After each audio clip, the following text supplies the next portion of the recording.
Water is the liquid of life, as vital as the air you breathe. Clean water is something most of us take for granted. The Great Lakes provide tens of millions of people in Canada and the United States with fresh water for drinking. But what happens when our water is contaminated? And do we really know the threats that might be posed to our drinking water? Our experiment plays political Cupid by taking two opposing politicians out of their comfort zone and forces them to listen to one another. We need regulations throughout the Great Lakes Basin. We're sending them on a series of platonic dates to solve the thorniest issues facing North Americans. Doing this is doing something rather than doing nothing. I cannot drink this water. Those are the very people that did not protect us. Who will seduce the other with logic or passion? And what surprises are in store?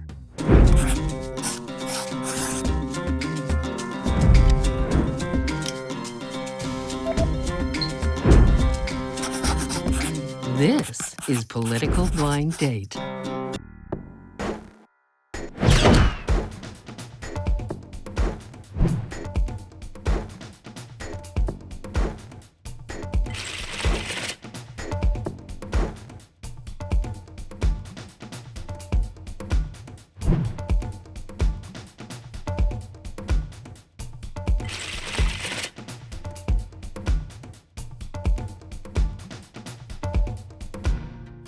My family moved to the Bruce area back in about 68, 69 when my dad was offered a job up at the old Bruce nuclear power development. My mom said I used to spend a lot of time riding my bike around. She'd send me downtown for a bag of milk and I might be an hour and a half, 2 hours getting back because I would stop and talk to everybody. My dad was a volunteer firefighter. My mom helped out at the Women's Auxiliary, and that kind of propelled me into wanting to help people. First got interested in politics at a Point Clark Kinsman meeting. Our meetings consisted of what are the next projects we're going to do and what are we going to do for the community. One of my fellow Kinsman members said, well, if you can, why don't you put your name in the hat and run for council? I took this gentleman up on it and decided, all right, I'm going to give it a shot, and got a seat at the council table. A really unfortunate thing happened. Our mayor at the time, he was in office for 10 months, was actually killed in a farming accident. He had a corn header come down on him and crushed him, and council had enough faith in me to ask me to be the mayor. So from there, I've ran in 4 other elections and have been successful at all of them. Water safety is the most paramount service that we as elected officials provide to our constituents. So the process that we are going through, this is a learning exercise about doing something with an issue that we have right now, and that's nuclear waste, and it's being stored above ground. Is that the most realistic way of handling the waste for now and in the foreseeable future? I don't think it is. I was born and raised in Flint. I grew up on the north side of town. My dad was a pediatrician, and he was the first African-American elected to the Flint Board of Education. And my mother was the first African-American classroom teacher in Flint. They taught me that you can make a difference and your voice is important, and that's one thing no one can ever take from you. My dad, he was at a conference in Florida, and he became ill, and they wouldn't treat blacks at this particular hospital, and they sent him to another hospital, and he got inferior services. The wrong procedure was done, and he died. I was 7. If I could spend time with one person that's not here, it'd be my dad. And so I'd love to have a conversation with him and hear what he'd tell me. I actually never went to bed as a young person thinking, when I grow up, I want to be involved in politics, let alone be mayor. I just volunteered on someone's campaign that was running for mayor. That was where I got a first-hand look at really what was going on in the city of Flint. I remember we were home, it was a Sunday night, and we got a call to not use our water, that our home had tested high for lead, and that we needed to switch to bottled water, and we needed to use it even for brushing our teeth. That was in October, November, I got into office, and I said, I'm going to declare an emergency. What made Flint different than everybody else was this was done to us at the hand of government. It was done to us at the hand of people that were elected to protect and serve us. And for 18 months, it was covered up. Just because of everything we've been through and the possibility of what can happen. And I think that's what other people are concerned about, is what can happen when you store nuclear waste. And what is that going to do to the water? For the 40 million people depending on the Great Lakes Basin for their drinking water, any threat to its safety is a top priority. I, Mayor Karen W. Weaver, declare a state of emergency in the city of Flint. In 2015, Flint, Michigan's water was diagnosed with high lead levels after state officials switched its water supply from Lake Huron to the Flint River and removed corrosion inhibitors to save money. As a result, more than 100,000 residents were exposed to lead, triggering a federal emergency. The number of dead and sickened residents is still being calculated. Another reason for concern for those who live along the Great Lakes is that there are plans in Ontario to dig 2 deep geologic repositories in bedrock. The first will hold low to medium level contaminated materials from Ontario's nuclear facilities.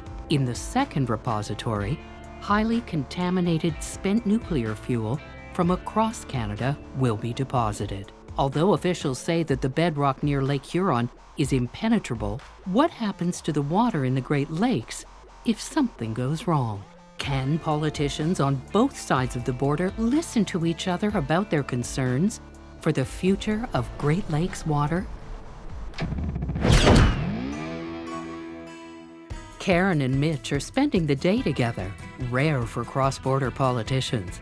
Will they butt heads, or might they find common ground? I'm really looking forward to hearing her story about Flint and the trials and tribulations that have happened here. I am on my first blind date, and it's with a Canadian politician of all people. We as community, we as mayors, we as cities have to give more credence to drinking water. Sometimes we can be very far away and have similar issues and challenges. That's the beauty of when mayors come together. There's a lot of misnomers on the nuclear industry and the waste. We get our water from Lake Huron. So, of course, that's a concern. Obviously, Mayor Weaver has some concerns with proposed deep geological repositories in Bruce County. It's about getting the message out and talking to people. Good morning. How are you this morning? I like to talk and I like to ask questions, and I can't wait to hear what the mayor has to say.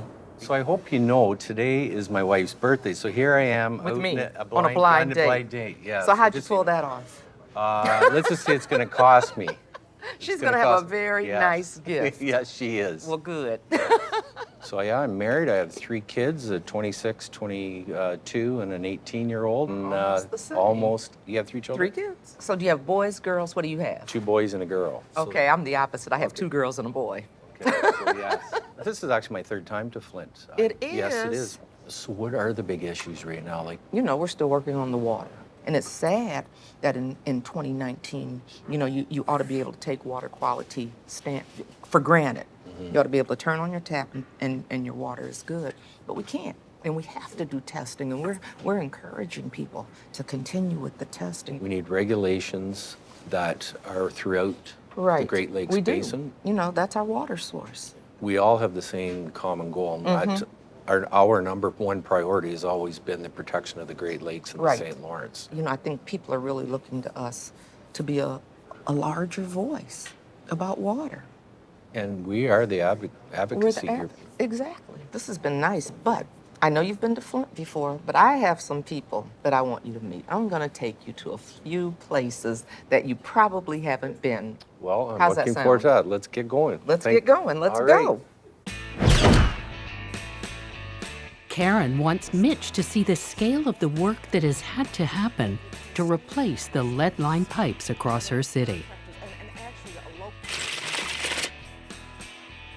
There was a protective coating that was on the pipes, and that protective coating had been stripped as a result because corrosion control hadn't been put in the water.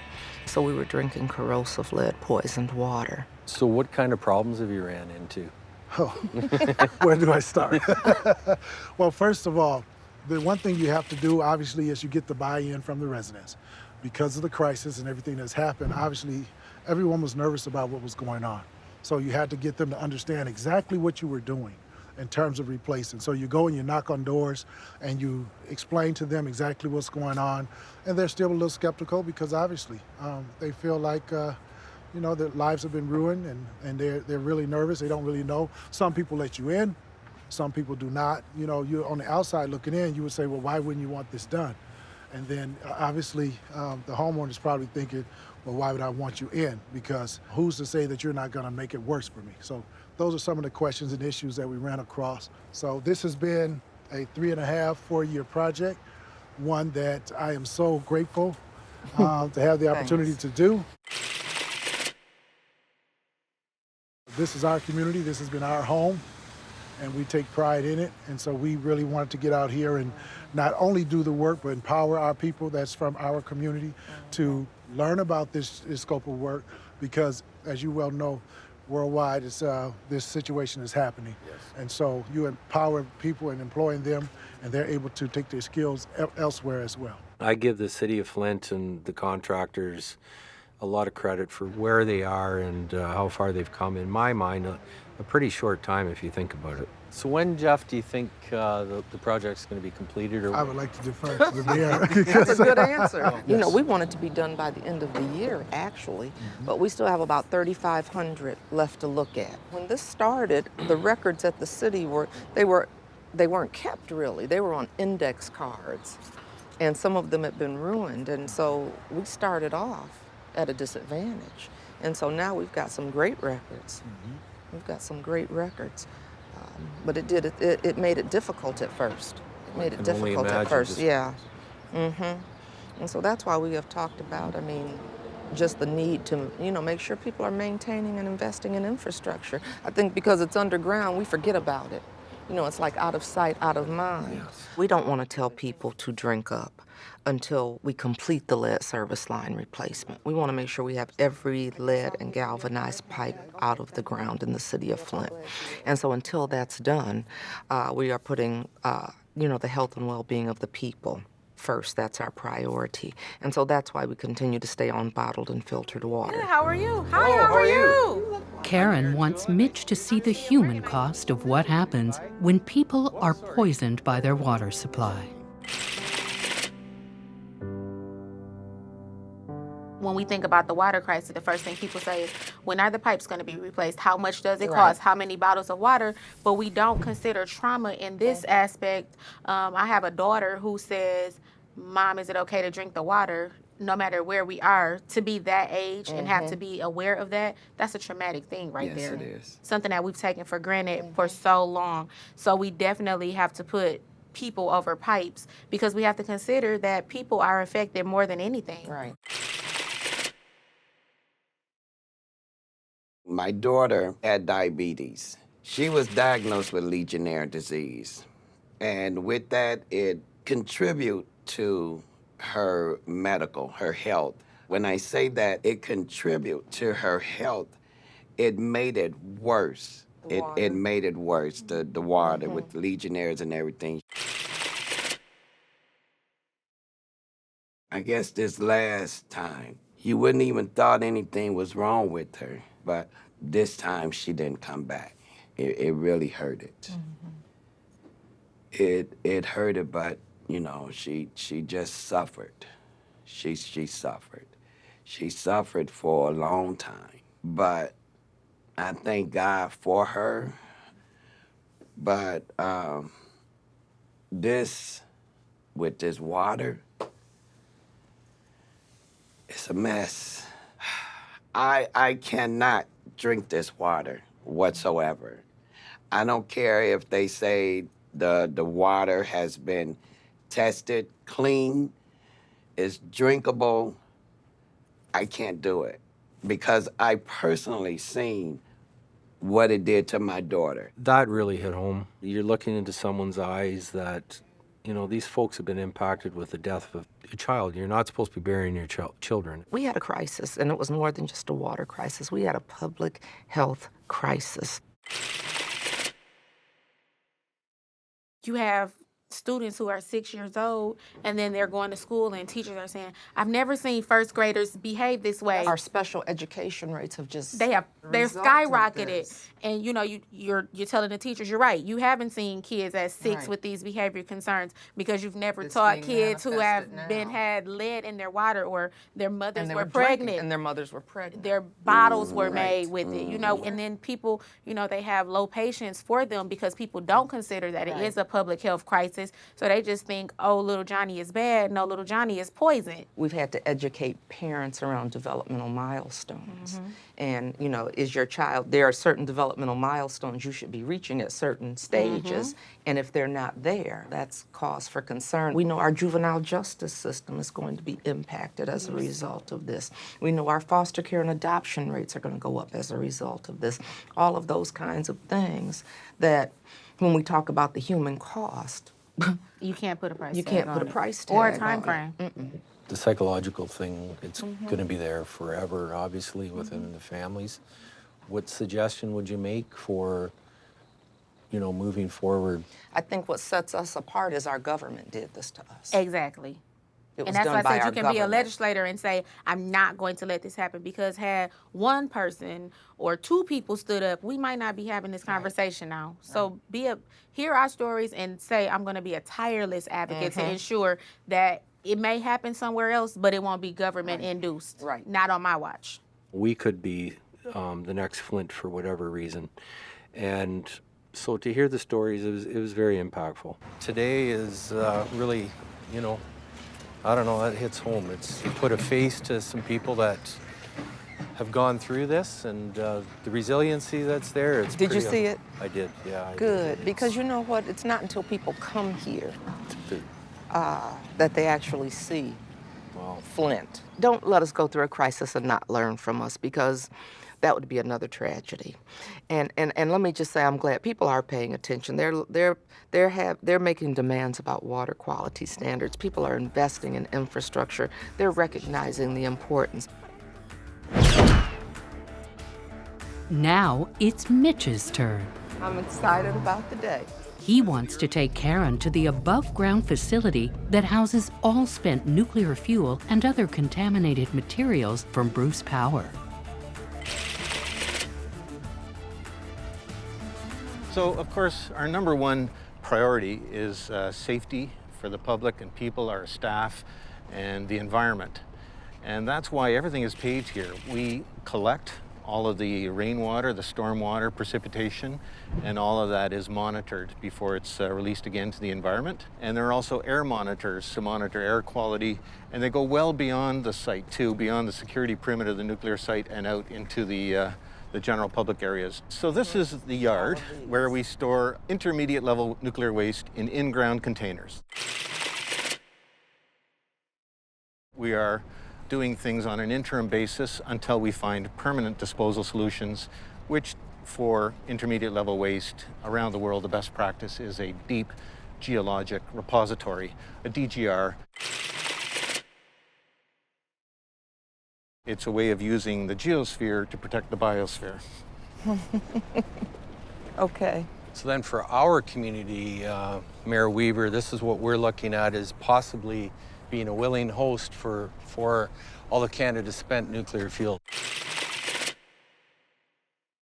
The magnitude of the project is approximately $21 billion. I might be out by a billion or two. With this type of project, obviously comes a lot of jobs, but with it also comes a lot of social issues. That's why we're here today having this tour, because I know you and some of your folks in Michigan have some concerns about the possibility of the DGRs moving forward. And so that's why we're here today. Okay, good, because I want to hear about it, because we do have concerns. You know we have concerns in Michigan.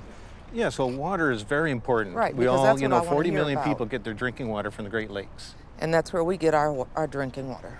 And so Lake Huron. one of the beautiful things about this proposed deep geologic repository is that this region sits on some of the most ideal rock in the world for this kind of a facility, because it's impermeable rock, it's half a mile down, and it's so isolated from the lakes and from groundwater that really the material, once it's down there, is safely isolated forever. And so what assurances do you have in place how do I know that? First of all, this will be monitored carefully. We've been monitoring this waste for as long as it's been here. We know how the waste interacts, we know what its properties are, and the rock has been studied, and the rock, you know, its properties are known. It's been studied scientifically for more than a decade. And we know that that rock has stayed the way it is for hundreds of millions of years.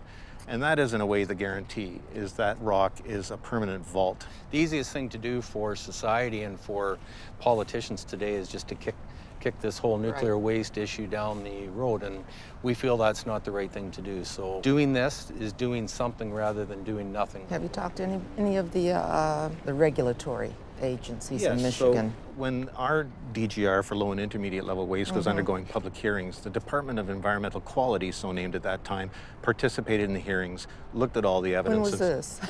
In 2013 and 14. Okay, so now you know we don't trust them. You know that's who told us the water was good for 18 months and to drink up. Yes, I mean, MDEQ, I'm who not is here now to called comment. Eagle. Yes. So how do you get past that trust factor when we say those are the very people that did not protect us? Trust is central to all of this. And so you build that kind of trust through a relationship, getting to know you, talking, answering questions, being open and transparent. That's really how you build trust. It's easy to lose trust with bad behavior, but it's very hard to build trust. It takes time, and it takes honesty, and it takes openness. You're not going to change everybody's minds or some folks' minds, but I think it's incumbent on all of us to learn as much as we can. Oh, wow. This is it. This is it? It's 80 tons of concrete and steel, and it is a dry storage container for used fuel rods. So the uranium fuel that comes out of the reactor is stored in a pool and then transferred after 10 years to this dry storage container. So because that's in there, I don't have to wear anything. That's right. That is 2 feet of concrete. That's all the shielding that we need. We're protected from the radiation on the inside. Okay. And how many of these do you have? We're licensed to have up to 2,000 of these containers, and we currently have just a little over 1,500 in storage. Are you ever nervous? Not at all. I know how safety is our top priority here. I've been working here for years, and others have. My total dose is 0 because things are so well shielded and so well managed. You know, to see what they've done and how it's stored and how it's sealed, you know, it's reassuring, but you're still scared about it because you never know what can happen. Do you have a different view after being in this facility today? I'm surprised it wasn't what I expected, and it's good to get more education around clean energy and what we can be doing. It's a tough one, but it's a conversation that we have to have. But I want it safe. I want it safe. We all do. I guess what I would have to say is I'm glad it hasn't happened yet. I'm glad they're putting this much thought and effort and energy and time into it. I'm glad they're putting years into this. Although Ontario still faces challenges to achieve clean drinking water everywhere, especially in Indigenous communities, Mitch wants to show Karen what happens when one community and government come together to build a legacy after a water disaster. This center was created because of a crisis we had like Flint. Okay. So we had 7 die here and thousands hospitalized in May of 2000 from an E. coli outbreak caused by a combination of human error and loose regulations. The provincial government at the time said flatly, we need to tighten regulations for drinking water with source protection, for example, and we need to fix the human problem of human error.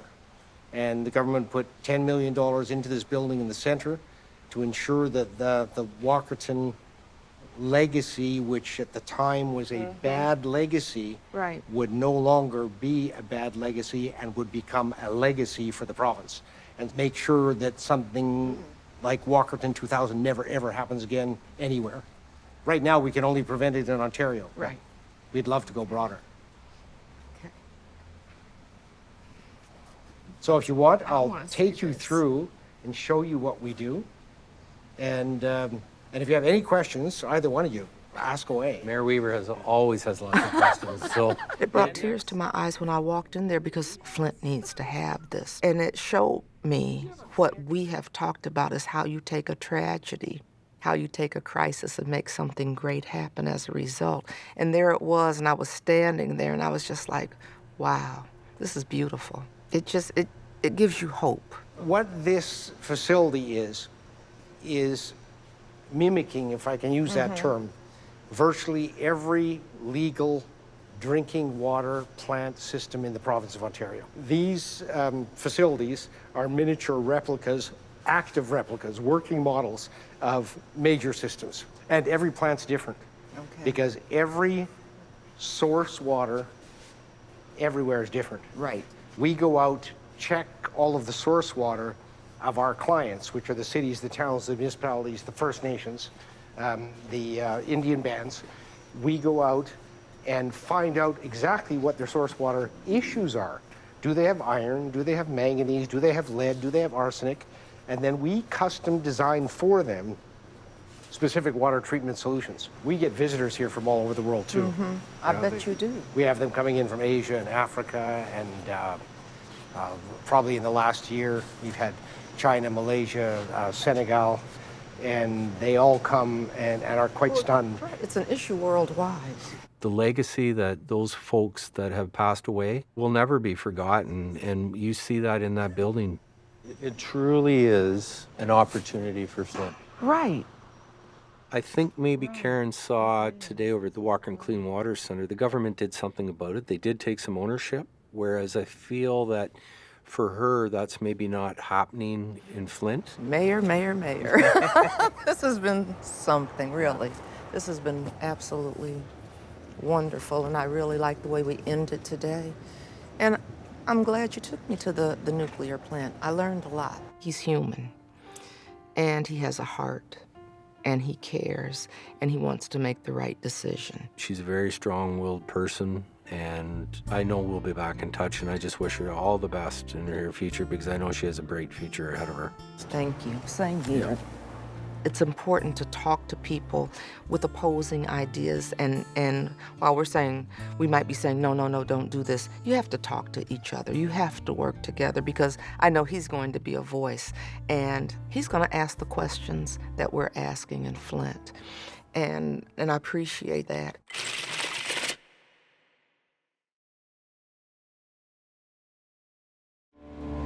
There is irrefutable scientific evidence that climate change is real. Its effects are felt everywhere, and Canada is no exception. One of the key contributors to the rise in global temperatures is carbon dioxide, or CO2, greenhouse gas emissions that come from the burning of fossil fuels. How can damage to the environment be managed, and what role do governments play in the fight against global climate change? Should private citizens and corporations be trusted to clean up their ways? Or should they be taxed for their CO2 emissions? Our experiment plays political Cupid by taking two opposing politicians out of their comfort zone. Ah, the good stuff. But I'm not arguing against the concept of electric vehicles. And forces them to listen to one another. I think we'd all agree it would be a better world with less carbon in the air. We're sending them on a series of platonic dates to solve the thorniest issues facing Canadians. Well, this is a crucial question for Canada. Who will seduce the other with logic or passion? And what surprises are in store?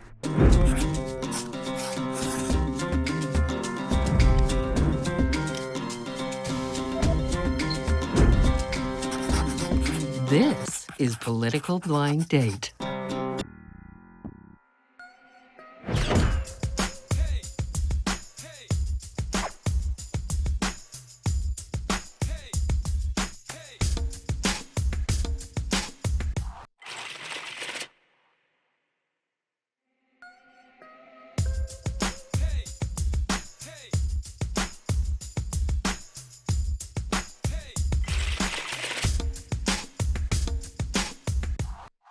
I am the Member of Parliament for Lakeland, and I'm the Shadow Minister for Natural Resources for the official opposition.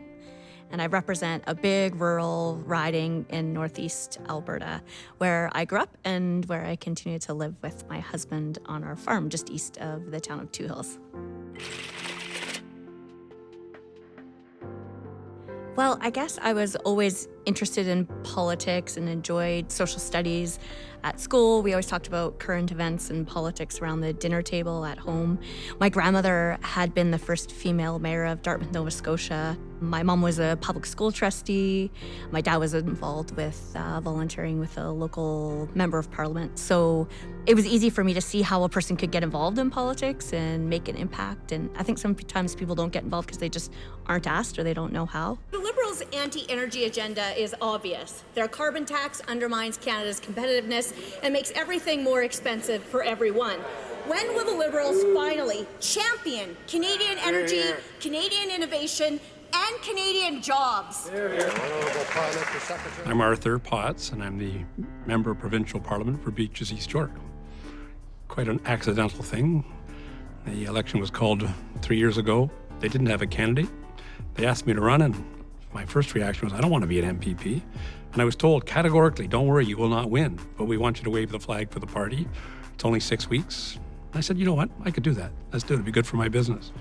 And we worked hard, knocked on a lot of doors, and at the end of the day, I ended up winning by 481 votes, the smallest margin of victory of any Liberal in the House. And so that was a great thrill. And I woke up the next day and I said, man, am I ready for this?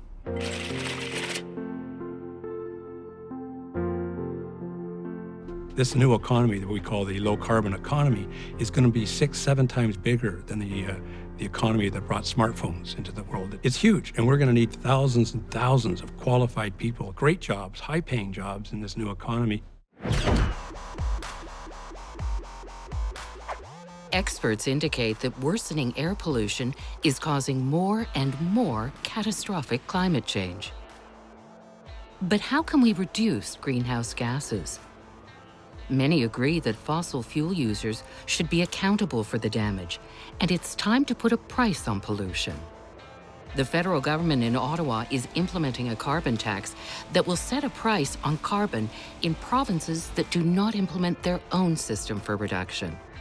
The tax gives businesses and households an incentive to reduce pollution when doing so would cost less than paying the tax. But it's tricky. If the tax is too low, then polluters are likely to pay the tax and keep polluting.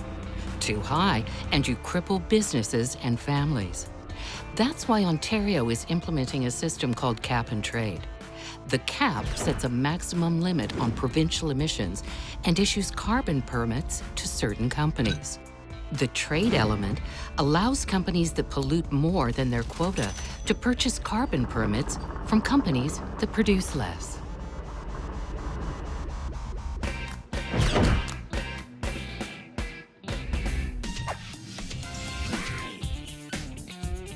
Shannon and Arthur are spending the day together.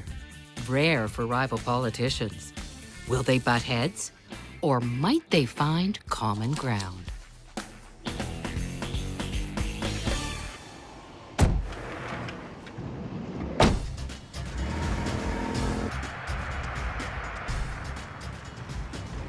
I've heard of Shannon Stubbs. I haven't met her. I don't really know what she's done in the House and such. I'm looking forward to meeting for the first time. Well, I've never met Arthur before, so I'm looking forward to it and hopefully have a friendly debate about some of the issues facing my constituents. The time has come, I think, where Albertans will have no choice. The economics of oil is disappearing, and I'm hoping those people get jobs in the clean economy as opposed to a dirty economy. The carbon tax debate can become polarized, and I hope right off the bat that we have a mutual understanding that both of our priorities are environmental stewardship and economic growth. I don't know what her mindset really is. I'm looking forward to hearing it. I think all thoughtful Canadians, when they look at the evidence of what the price of energy is on renewables, will realize that you don't want to be putting poison in the air. I just have to watch out that I don't get too aggressive or hostile and focus on being a good date, too. Here goes. Hopefully we'll get along. I do have a little sense of apprehension or just excitement. I can just feel it. I'm excited, I guess. What a great spot. You must be Shannon. What a pleasure to meet you. Thank you for inviting me to Athabasca. Yeah, well, thanks for coming. Delighted to be here. You know, I didn't have too many preconceived notions. I knew a little bit about his work. Quite frankly, she wasn't anything like I thought she was going to be. Her pictures don't do her justice on their website. Young, pretty, dynamic woman and full of energy. I don't think I've ever been to Athabasca before, so this is really exciting. Now, my Have you riding, been to Alberta before? Actually, I worked out here on the oil rigs for a better part of 6 months. Oh, you did? I was only 18 at the time, but very grateful to the industry because it put me through a trip to Europe and my first year at university. So wow, good for you. And are you married? We got married when I was in the nomination campaign. Nice. And so my terrible last name Stubbs is actually my maiden name. And as you can imagine, as a short girl with that last name, I looked forward my whole life to taking on the name of like Smith or Jones. But meeting with the Reverend the week before the wedding, he said, how do you want me to introduce you guys? And I said, oh, Shannon Saskew. And then Shane looked at me and said, we have 4,500 lit pieces with the last name Stubbs on it. We could discuss this later. She was very warm, very receiving, and sat down, and we immediately started to engage in a conversation. I could see she was well prepared for it. I hope that my constituents will be able to express their views today about their worries of the economic consequences of the carbon tax. We all have to agree that putting poison in the air is a bad thing. You know, whether that poison's coal, fumes. I think it doesn't make moral or economic or environmental sense to make oil and gas development in Canada even more difficult when those are the very investors that are leading the way in developing renewable and alternative technologies. Unless you think it's only governments that should just take hundreds of millions of dollars, make everything more expensive for citizens, and pick winners and losers for When we everyday brought the Canadians. carbon tax in at 4.3 cents, gasoline in Ontario was about 98 cents. So that took it to $1.02. Right now, after the hurricanes and such, where it spiked to 125, it's down in the $1.04, $1.03 level. It hasn't really been noticed. Right, which means people aren't going to reduce their gasoline purchases, which means it's not going to do what you say it's supposed to do. They're not reducing their gasoline purchases, but we're taking that money, we're investing it in social housing, energy retrofits. We're investing in First Nations, energy retrofits, new ways of producing, getting them off diesel, putting them into solar and batteries. We're using that money to help the cement industry and other major emitters reduce their carbon impact. So we're having very direct There's impact. probably expertise in Alberta that could assist I'm sure there Ontario is. in I have gas a lot of development. respect for the great work that's been done in Alberta with oil. My issue is it's becoming redundant because sustainable technologies are going to take over the needs. It's not becoming redundant when the entire world is going to continue to demand oil and gas for the next half century. Price of gas fluctuates far more than our carbon price will ever have an impact, and it's resulting in really meaningful reductions in CO2 in Ontario. So what my constituents would say to that is you've proven their point that the carbon tax is a cash grab for government revenue generation to fund their pet projects. That's been fun. I hear you've got some people that you want me to meet. Yeah. All right, let's go. He's very likable, and with his nice blue eyes and his big smile, but his policy positions are a threat to, you know, the livelihoods of the people that I represent.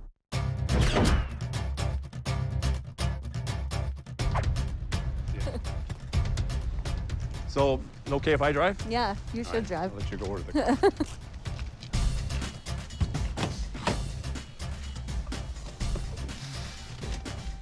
Oh, this is great. I'm looking forward to the trip, and My constituents elected me to fight for them, so I allow the feisty part of myself to show. it's funny, I don't use the word fight, ever.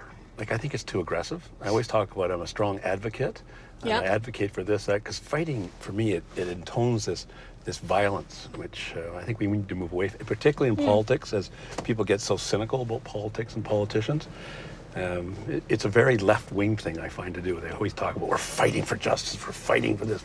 Oh, we had a conversation at one part where I used the words fighting for my constituents, and that's what I think I was elected to do. And he said he thought that was a word that sort of had violent or aggressive connotations, and he didn't prefer to use that. And I thought maybe that's one of those instances in which there might be a difference between rural Alberta and downtown Toronto, because for sure my rural Alberta constituents want me to fight on their behalf. Shannon's constituency is one of the largest in Canada. It takes more than 4.5 hours just to drive across it. I don't think I've ever driven over a complete field like this. We don't, well, maybe as a kid. I was in my souped-up Fairlane with speakers in the back and heading off on a different kind of blind date. Yeah. Wasn't a Like political blind date. An actual date, yeah. Happy day! Wow, look at this country. Yes! This is incredible. I'd just like you to meet my friends, the Olsen family. Hi there. Go on, Arthur Travis Potts. Olsen. Hi, Travis. Nice to meet you. This is Claire. Hi, Claire. Travis, his wife and twin daughters live near Athabasca, Alberta, on a farm with more than 1,200 Black Angus cattle. Travis was an excellent choice from his perspective of what she was trying to put down. He had his wife there and his 2 lovely children. He put a family face to it. So, you know, your heart bleeds for that. No, I bet your kids have named every one of these cows. Oh, yeah, I'm sure. But it was important for me to ensure the Olsens could talk to Arthur about the very real impacts on their family and on their business because of the carbon tax. One of the big keys of our operation has been to extend the grazing season. So not only is it good for us economically, it's really good for the environment. The typical traditional part of agriculture was you would go into a crop like this, you'd bale it, and that involves a ton of tractors and fossil fuel and everything that we want to avoid doing. Right. I want to avoid doing it as a producer because it costs me money. Here's a guy who's already done everything he can to reduce his use on fossil fuels. He free-range grazes his cattle, and they're there all winter long. So he's already reduced his carbon footprint dramatically. The carbon tax at $50 a ton, it's going to cost our family over $100,000 a year. Yeah, at $50 a ton.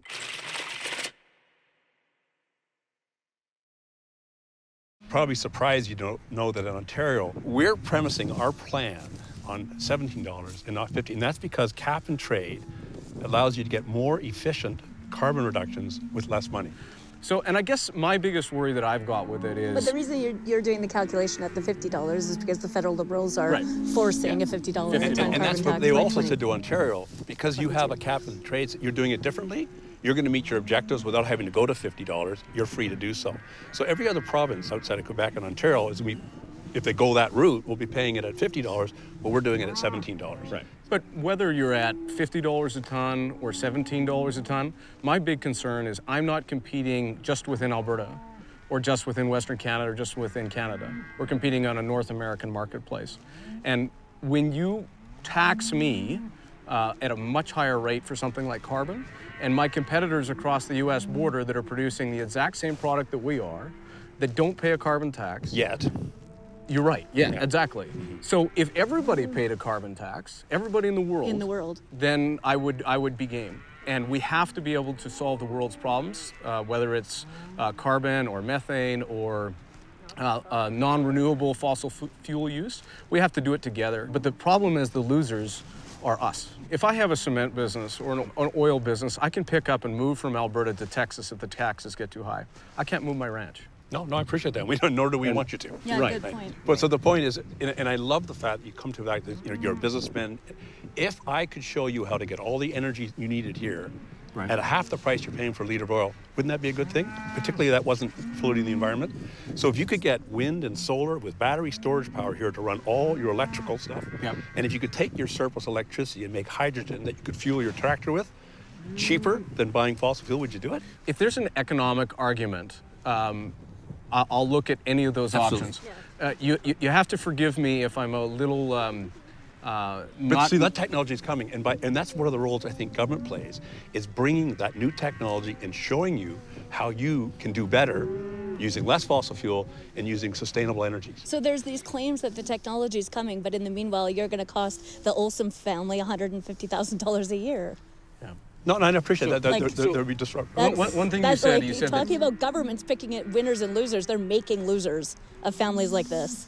We employ 9 people full-time. This is our livelihoods. This is what we do. This is what we love to do. We've been here 106 years on this ranch, and we just want to make a living. Either they give up a whole bunch of things in their lives to be able to make those costs, or having to consider shutting down their generational, family farm operation. I've heard the message very, very clearly that we need to transition in a way that gets the best results from a carbon perspective while protecting people's lives and not making the transition too difficult. So it was great meeting Travis, and at the end, he also said, listen, I appreciate you explaining it to me that way. I hadn't thought of it quite like that, because we love what you do. That's good. Nice to meet you. It's nice to meet you. Thanks. Okay, we have a surprise for you, though. Uh-oh. I love surprises. We have a surprise for you. Okay, you all right? Am I going to ride one of these things? Because, I might be able to. And I thought we were on our way, but that's when he said, no, I've got another job for you. So we got some calves back here, and they just need a vaccination, so we're going to vaccinate them. Well, Trav is going to involve Arthur in vaccinating a calf, I think. And just to be fair to Arthur, I have not ever done that either myself. This is fantastic. The good stuff. So what you're going to do, this is a subcutaneous injection, so you're going to grab the skin, you're going to pull it back, you're going to go in the base, and then you just give a little pull. Want to try it? Sure. It looked easy enough, so I grabbed the cow's hide, pulled it away, stuck in the needle, and just as I was about to stick the needle, the cow bucked a little bit. My hand slipped off, and I ended up pushing the needle right through my index finger on the left-hand side. And I got, 2 pricks to show it. Perfect. Well, one thing, I'm not going to get typhoid or whatever the cows get. Mad cow disease. Yeah, we'll get that. Although I know they would be reluctant to ever vote Liberal, I think at least I got some begrudgingly respect from both of them while I was out there. When's the next election? June. If it doesn't work out, you come get a job here. I'd be happy to.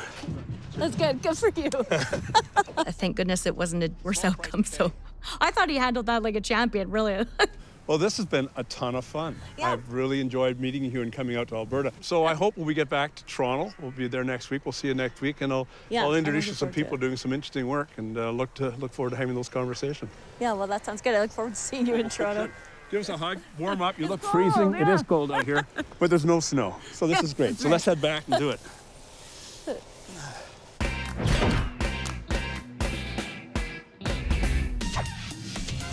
Now it's Arthur's turn back in Toronto, the home to all kinds of green economy initiatives supported by Ontario's cap-and-trade regime. This is where you'll see the future of transportation.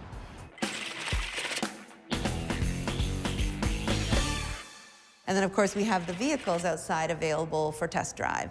And so people can come to one place, test drive all the different makes and models of cars, sort of figure out which one might be for them, and then we refer them to a dealer that carries the car.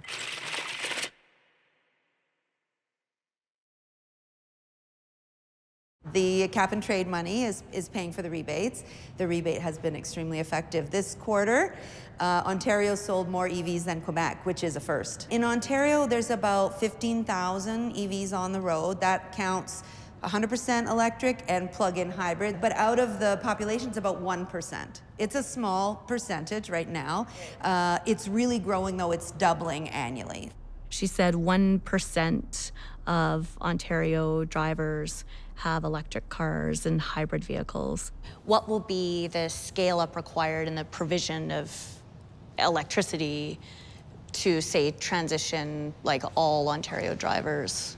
Right now in Ontario, we're in a bit of a unique situation. Though some other provinces have this, we have a big surplus of electricity at night. EV drivers, mostly it's convenient to plug in at night. So there's a really good match between our grid and the cars. Based on the analysis that we've seen, we could accommodate about half of Ontarians driving EV before we have any real big need for new supply. When the price is affordable, people will take it up. And so this will help make sure people know that, for instance, driving an electric car is affordable today.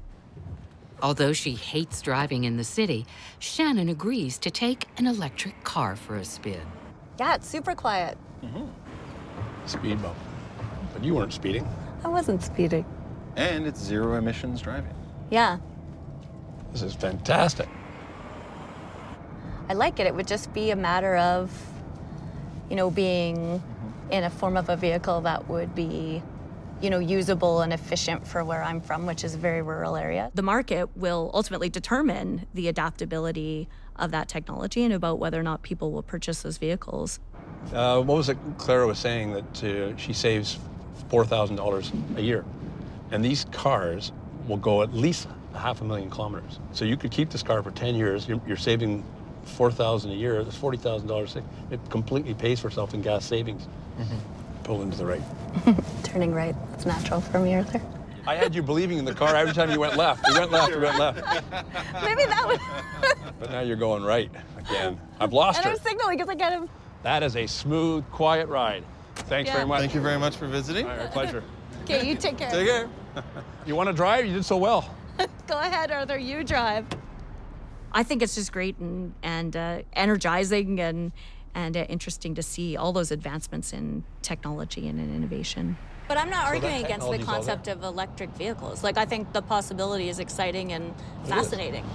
But you're arguing against putting a little tax on will do that. You're arguing against putting a little tax on top of the cost of fossil fuels, which will spur all the investments in new technologies that will make the transformation happen faster. That's all I'm talking about. It's strictly transitional catalyst approach.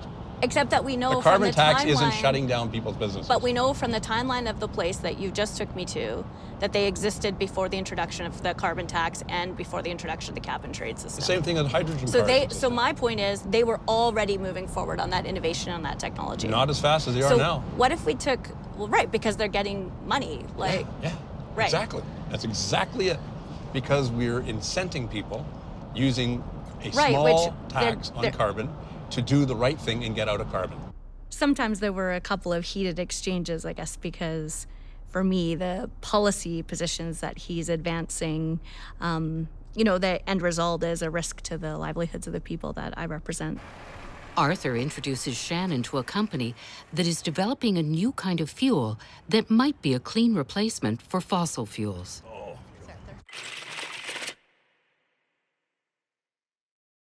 This is our production plant here in Canada. Battery and fuel cell technology work together to deliver electrical energy for electric mobility. Right. Lots of people talk about batteries and battery electric vehicles, but there is another way to electrify transport which we think is better, and that's to use fuel cells. So batteries and fuel cell technology work together to deliver electrified transport. And the car can go just as far, or the bus or the truck can go just as far on hydrogen as it can on gasoline or diesel. So we're delivering the same user experience, but we're doing it in a clean way with hydrogen gas. And zero emissions. So the only emission from a hydrogen fuel cell is pure water vapor. If you were to do this in Alberta, where energy is generated 85% carbon sources, does it have the same benefit?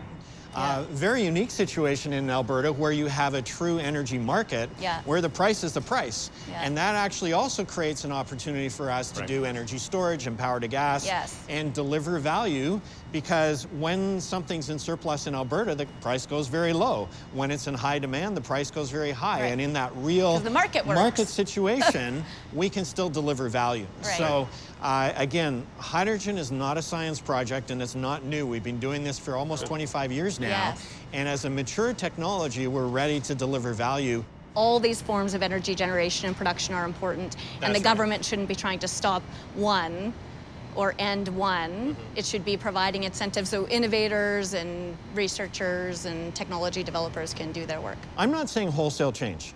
I'm not saying, you know, we turn off the tap on oil. What I'm saying is we need signals to say this is part of our future, and we need to shift the policy in that direction so that these new innovations get adopted and we learn how to use them, service them, build them, deploy them. There's lots of learning in these transitions and changes, and government is an important part of signaling that change. That only comes about from, you know, days like today when we have discussions with each other. Well, this is a beautiful piece of technology, and appreciate you showing it to us. You can't stick your proverbial head in the oil sands. You got to lift it up, see the changes that are coming, and embrace them. That's what we've done in Ontario. I don't mean disrespect to the hard men and working men and women in the oil industry, but times are really changing, and we need to transition from an oil-based economy to a sustainable energy economy, a low fossil fuel economy. And so what I hope to at least have compelled Arthur on is that it's the diversity of energy production in Canada which is our strength, and that as politicians we should be championing all of the different economic opportunities and futures that are diverse across Canada in our different provinces and our different communities. Canada's greatest strength is our diversity right across the country, and that goes for our diverse energy generation in every community and every province too. Exactly. So listen, this has been fun. I hope we'll get to see each other again when I get up to Ottawa, or if I get to Northern Alberta. Anytime you're in Toronto, do come see me. That sounds good. It was Thanks, so much Arthur. fun. Cheers. See you. Cheers. All right. Okay, take care. Wait, which way are we going? I'm Well, gonna I've go gotta right, go this right, way. and you're gonna go left. You can go left. Thank you. I'm not going left. I've had a lot of fun with Arthur, and he's very likable and very engaging, and I think that we got along for the most part. People have a very, very bad view of most politicians. So if this helps people see that politicians are real people and have a sense of humor and are honestly trying to do the best they can, not just for their constituents, but for the country and the province as a whole, I think that's a positive thing. Canada is seen around the world as a welcoming haven of tolerance, no matter someone's beliefs. Quebec's Bill 21 now forbids many public workers in positions of authority from wearing religious symbols, such as crucifixes, kippas, or the hijab. Is Bill 21 a human rights infringement? Or is it a continuation of Quebec's evolution as a secular society, free of religion in public life? Our experiment plays political Cupid by taking two opposing politicians out of their comfort zone We're on the line of individual rights versus collective rights. and forces them to listen to one another. The value of human rights is what makes this country a special place. We're sending them on a series of platonic dates to solve the thorniest issues facing Canadians. This bill is saying, be yourself part-time, but at work, strip yourself of that. Who will seduce the other with logic or passion? And what surprises are in store?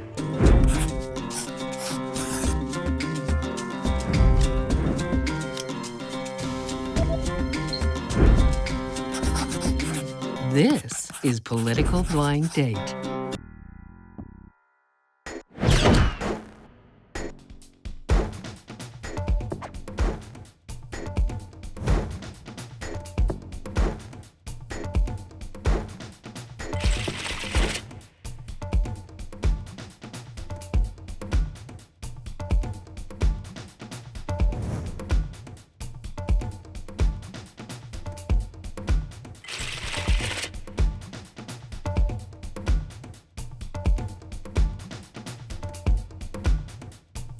My name is Christopher Skeet. I have the privilege of representing the St. Rose riding in Laval, Quebec. Early on, we didn't have a lot of money in my family. By all accounts, pretty poor. There were days where you couldn't go into the fridge and find food. My mom was Nicole Ouellette. She's also a native-born Laval, francophone, a white woman. And my father is a black man. He was born in Trinidad and Tobago. I guess I could say that I've always had a foot in each world, the black world, the white world.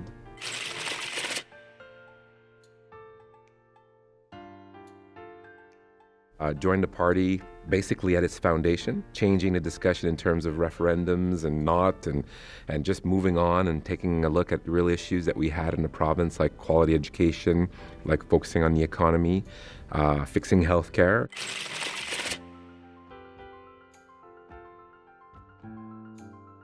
We're on the line of the individual rights and the collective rights. For 10 years in Quebec, we've been sort of going around trying to explain what role, if any, religion should have in the public sphere. The bill that we passed last June says persons in authority, people who wield the power of the state, these people should be neutral in appearance and behavior, but in their appearance, they should also reflect that desired neutrality. I'm very comfortable with having one foot in each side of this Canada, of our Quebec, because it gives me a beautifully unique perspective of all sides. And I think that's one of the reasons why I'm not much of an extremist on anything. I'm Michael Cocho. I represent the riding of Don Valley East, and I'm the member of provincial parliament.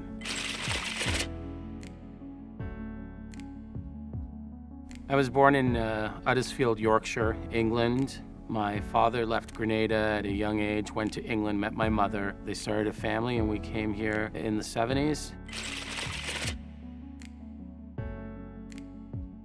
I grew up in that type of environment where I got to learn a lot about different cultures, and I think that it's made me a better person because of it. I realized at a young age that despite many of our differences, there were more things that were similar, and it brought us together. And in my community, we protected each other, we looked out for each other, and it's something that I've incorporated into my politics and my worldview of this country as a whole.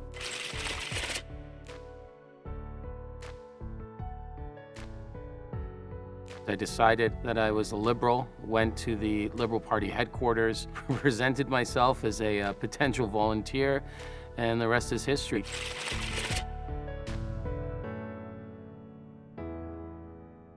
Bill 21 to me is a reaction from people in Quebec to the fear that there will be a compromise to the way of life in that province. I believe, and I've always believed, that we are stronger because of our diversity in this country, and that if we allow any group to compromise our personal rights, one day you may wake up in this country with your rights being compromised, and the value of human rights is what makes this country a special place.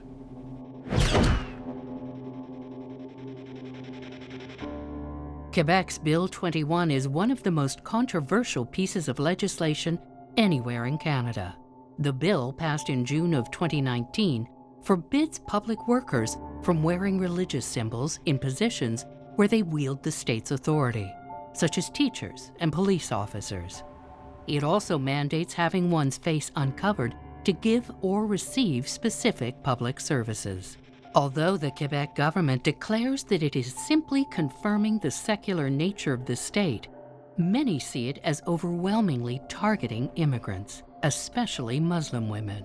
Liberal MPP Michael Coteau's motion in the Ontario legislature condemning Bill 21 passed unanimously. But what good does condemnation in Ontario do?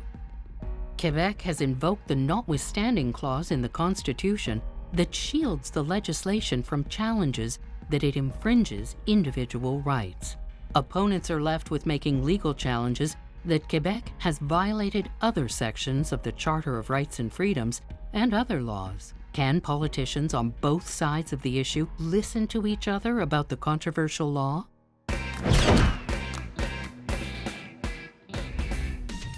Christopher and Michael are spending the day together. Rare for rival politicians. Will they butt heads, or might they find common ground? I'm looking forward to it. I think it's important in this day and age, given the ambient climate in the political sphere, that we talk to each other. I hope to learn more about him because I'm sure there are many things that we have in common, but I also, we obviously have some different value sets as well when it comes to people's human rights. I'm eager to reach out to the rest of English Canada because I think for far too long Quebec has been absent from that debate, from the debates of what wider Canada should be about. I believe that this piece of legislation is a violation of basic rights of the individual. Quebec feels a need in certain instances to affirm its distinct character. I'm very enthusiastic to try to have the most open mind possible to see what Christopher has to say on this. I'm looking forward to the process.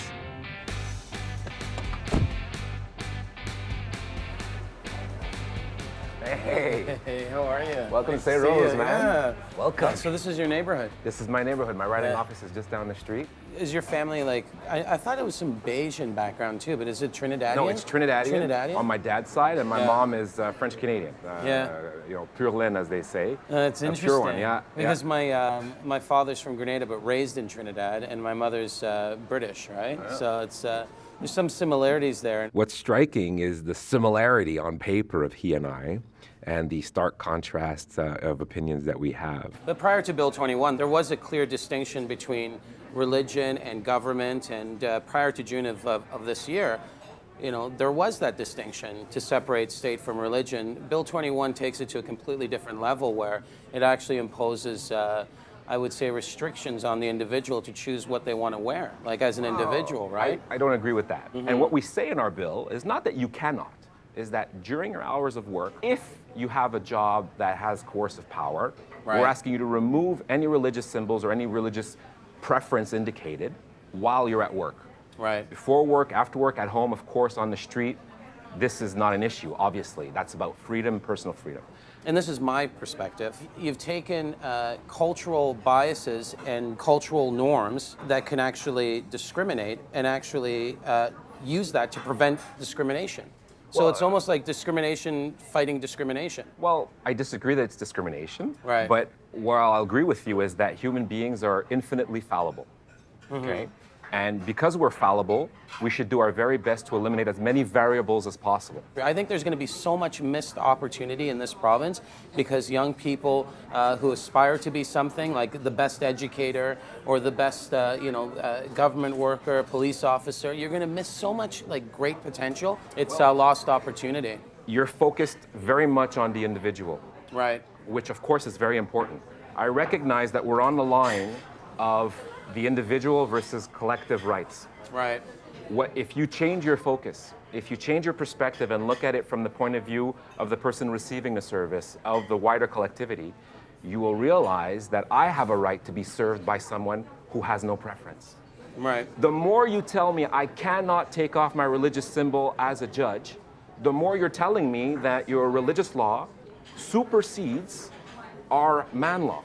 And that, for me, is essentially where the problem lies. What I'm saying is, as a society, I think we learn and I think we grow by having this very discussion and challenging ourselves on this notion of individual freedoms versus collective freedoms. I can understand why people may think that way, but you don't fight discrimination by discriminating. It's an interesting debate. You know why it's an interesting debate? Because no one's right.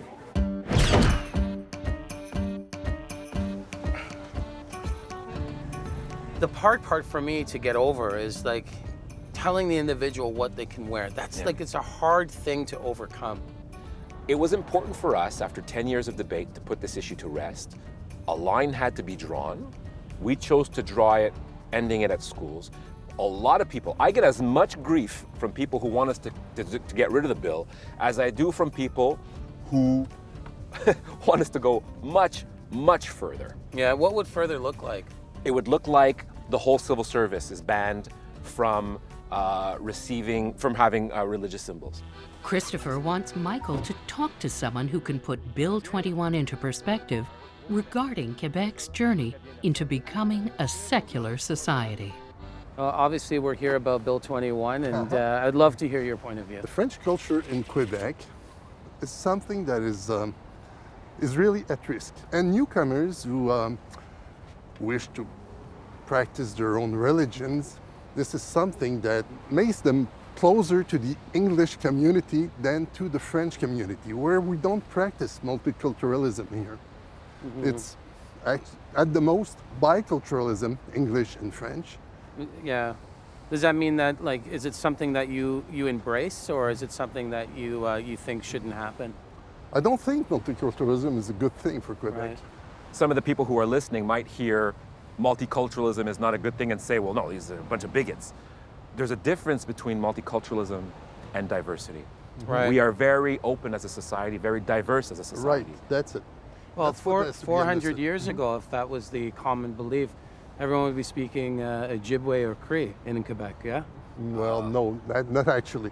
In Quebec, 400 years ago, it was mostly French. And No, but I mean, the French came here to a dominant culture. The indigenous culture was here, and when the French came, I'm saying that if the rules applied back then no one would be speaking French, they'd be speaking indigenous language. well, actually, there weren't that many indigenous people in Quebec at that time. They were coming here to hunt once a year or so, and they were going back down south or west. In Quebec, actually, there weren't that many indigenous people at that time. Well, you and I are going to disagree on the population numbers, but let's go inside and let's talk a little bit about Bill. Sure. No About the bill. Okay, let's go inside.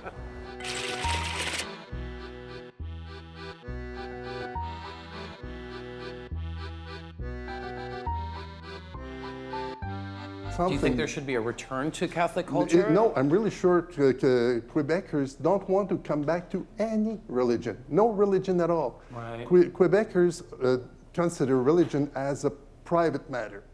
It's not a public matter. What is the purpose of preventing someone from promoting or displaying their religion from your perspective? What is the fear in that? Because we're a secular society. Because there's no religion in the public sphere in Quebec. We are a secular society in Ontario. We're 100% secular.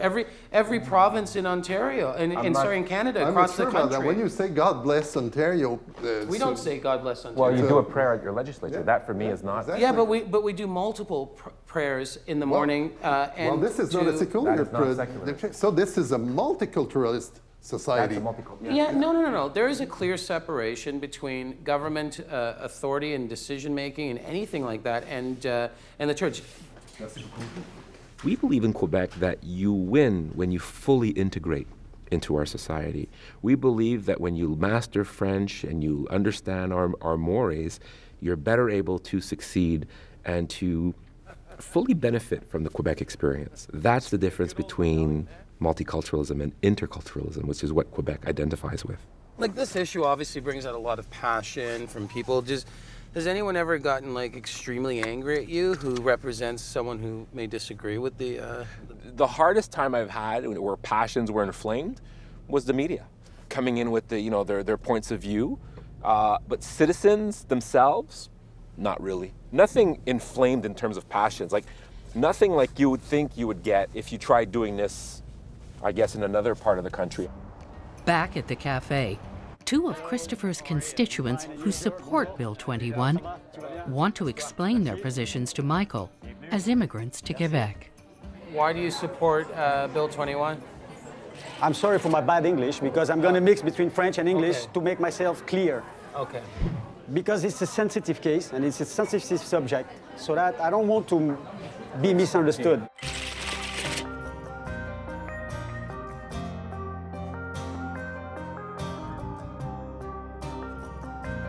First of all, je viens d'un background confessionnel. Okay?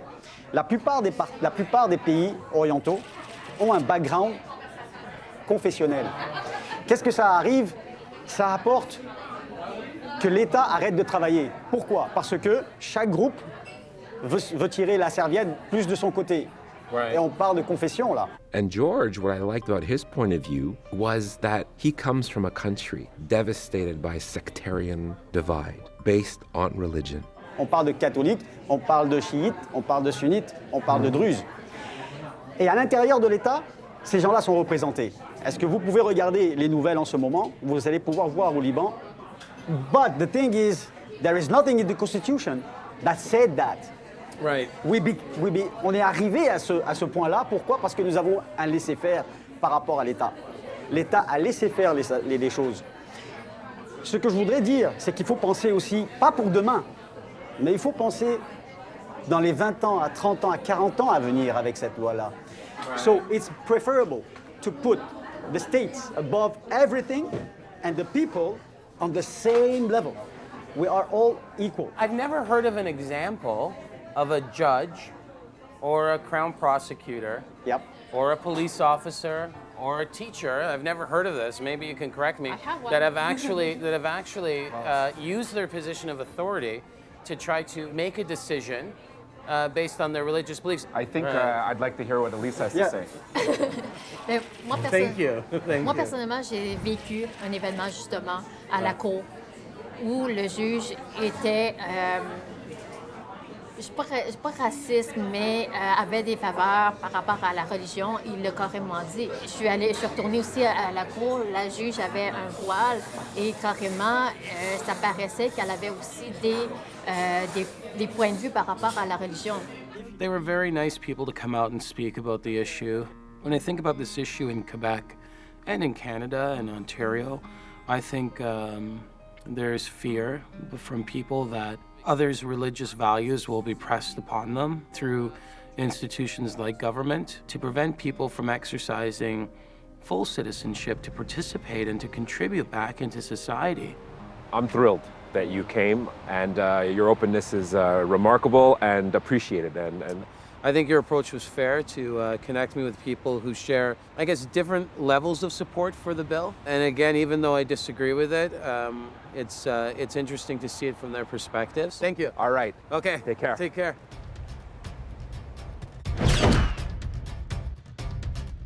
Now it's Michael's turn. Good morning, sir. How are you? Good, nice to see you. Nice to see Welcome you, to man. Toronto. He wants to take Christopher to meet a student teacher who would not be able to get a job in Quebec under Bill 21. So do you actually study in this classroom? I don't think I've had a class in this one, but I've had one right across. How does it make you feel as a young person, knowing that, you know, if you did decide to travel 5 hours from here to go to Quebec, you couldn't teach if you had a teacher certificate? How does that personally make you feel as a Canadian? As a Canadian, it makes me honestly sad because I never thought like something like this could happen, that Canadians would be restricted and not given, like citizens could not be given equal access to the same opportunities. I mean, I'm grateful I'm in Ontario, but I still feel for those young teachers in Quebec to choose between pursuing their profession or ideal career to practice their faith. And you know, they shouldn't have to make that choice. It's really sad. I would ask you to consider that it's more about us affirming who we are, where we came from, and asking you to understand that, if possible. Oh, of course, I understand the necessity for secularism, of course, all over Canada, but I believe we can still be secular without infringing people's rights and freedoms. Of course, secularism is important, and people who, especially who immigrate to Canada, we came here because we know that Canada has such an amazing, welcoming values. It's just shocking that after having moved here, we face such adversity that you wouldn't expect.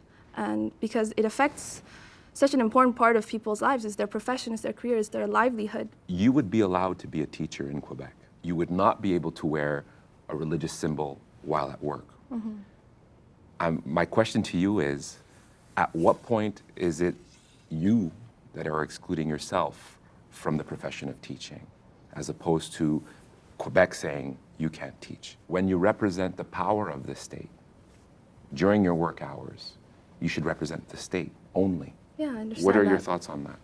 The misconception comes from the fact that a hijab is very different from maybe other religious symbols in the fact that it's not just a symbol, it's an obligatory religious practice, and it's a part of us, of our identity. So basically, like this bill is saying, be yourself part-time, but then at work, suppress that part of yourself, or not even suppress, like strip yourself of that. And that's not an option for most of us Muslims, like, because we have convictions, we have faith, and it has become a part of us. What I heard was that she sees no problem with a police officer wearing a burqa, or that the transmission of a curriculum can be done from behind a sheet. I disagree. You've got to put faith in the people who have sworn to deliver a service. If a teacher compromises that ability to deliver the best type of advice and curriculum and stay within their profession at a professional level, then that person needs to be removed from the position. What about countries in the Muslim world that say that hijabs are not allowed? Like, for instance, police officers in Algeria, female police officers are not allowed to wear the hijab. What's the difference there, and why don't you see that as unacceptable? That is unacceptable. I don't think that should be accepted, but thankfully we live in Canada, and Canada should not be like Algeria. We should have higher moral values. We can't compare ourselves to a country that is not doing the right thing and say, justify our actions by that. That shouldn't happen. What's happening in Algeria, they should give their women the right to wear whatever they want. And all over the world, nobody should be telling anybody what to wear and not to wear, especially, men to women, but anybody. I was very proud to know that this young woman is going to be one day part of our education system here in Ontario. I had a feeling yesterday, I was talking with my friends, and I was like, I wonder what they're gonna do. And I said, I bet you he's gonna put me face to face with, somebody who's a victim of our awful legislation. And lo and behold, there you go.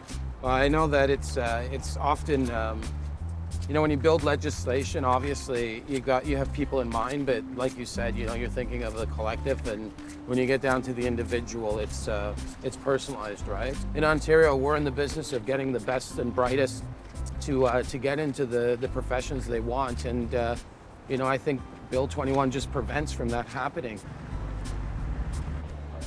To end his date, Michael wants Christopher to hear how the Toronto Police Services are dedicated to including a diversity of officers in the force. And we're here today because of Bill 21. I'm sure you're very familiar, both of you. Any initial thoughts on the bill? Now, I can tell you from the policing context, for example, when we're able to develop relationships that are authentic with community members, it leads to better intelligence, it leads to better partnerships, it leads to better service outcomes overall. When individuals are able to see themselves reflected in a service that has historically had differing relationships with diverse communities, it shows that there's a change in the tide. But the expectations of the office you hold, the values of the organization, you have to bring that to bear as well too. At the same time, we're not expecting that people are going to come and disrespect the institution, that people are going to come and disrespect the uniform. What we're looking for are people to enhance that by their lived experience. It's human nature to respond to how we look and how we're dressed and how we present ourselves. I'm just not sure I adhere or I buy that by wearing a religious symbol, we're not communicating something. For me, equity is equal treatment in similar circumstances. Who you are, where you come from, irrelevant to the equation. See? If I may. That's hot. Oh, please, I'm gonna give this one to Ty. I'm gonna give this one to Ty. No, I'm not saying we have the same starting point. Right. I hear a legislated trauma response. When someone is under oppression, right, feeling repressed and oppressed, and you finally shake off that yoke, there is a tendency to swing the pendulum severely to the other side. This is what I'm hearing in that response. It's we don't want it at all, and we're going to strip it from our view.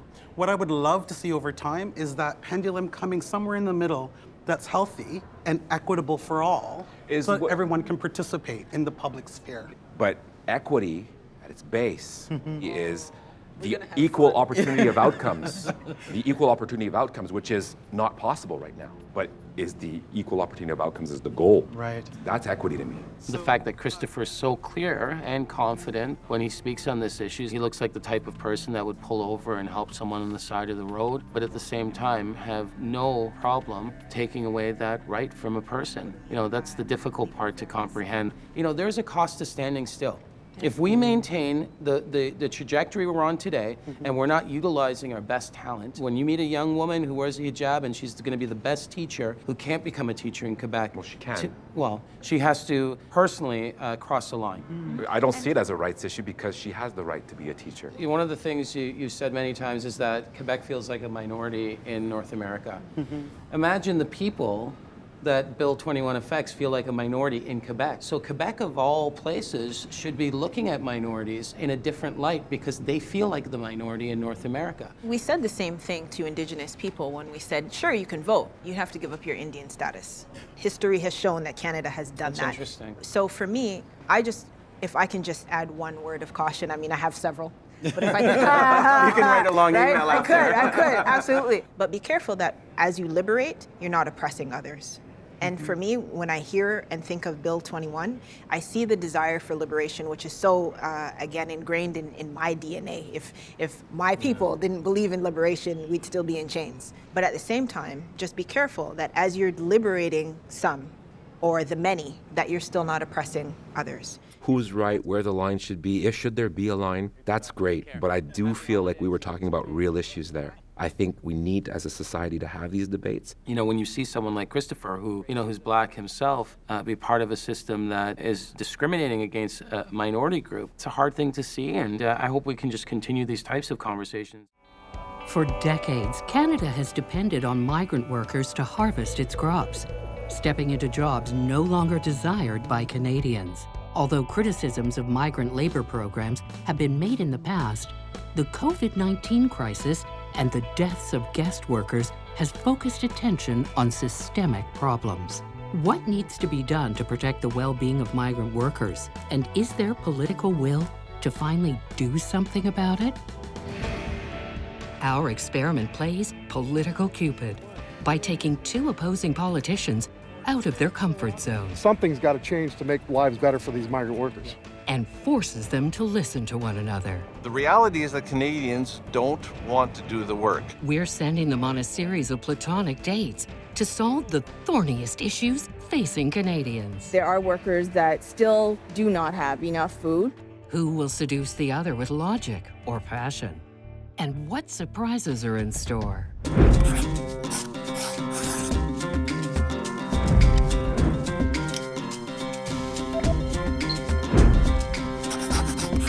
This is Political Blind Date.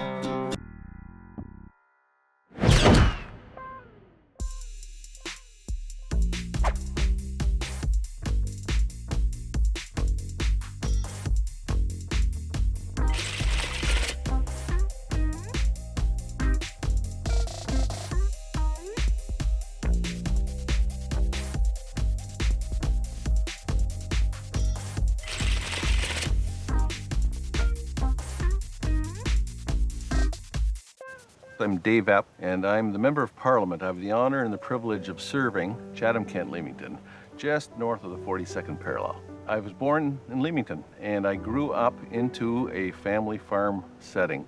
So I now live together with my wife as a third generation on our home farm. And so my role models growing up as a youngster, obviously my father and my mother. They both worked in the family operation. With my siblings, as young children, we would play, but before we played, we had to pick the number of bushels of tomatoes equal to our age, and then we could go play for the rest of the day.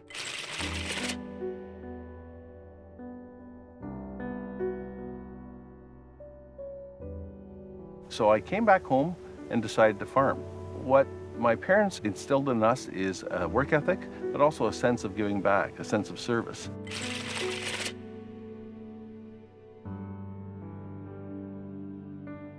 My adult career, I've also had the opportunity to represent my peers in agriculture. I've had the opportunity to serve in some provincial organizations, and I've had the opportunity to serve my municipality and the province. As agriculture has changed, as smaller family farms have grown, these guest workers have replaced the unpaid family labor. The pandemic has exposed the weaknesses in that system here locally, just as the pandemic has exposed cracks in other settings where congregate living takes place. So we have to figure out how we can safely continue to produce an essential industry with guest workers. My name is Taras Natashak. I am the Member of Provincial Parliament for Essex. I was born in Windsor, Ontario. My mom and dad, both blue-collar workers and also ardent labor rights activists. It wasn't foreign to me to be in the middle of a labor dispute or a fight for fairness for workers and protections for workers, even at a young age. I had the ability to put this big body to work in the construction sector. If you ever wanted to find a job that, showcased the meaning of hard work, that's it.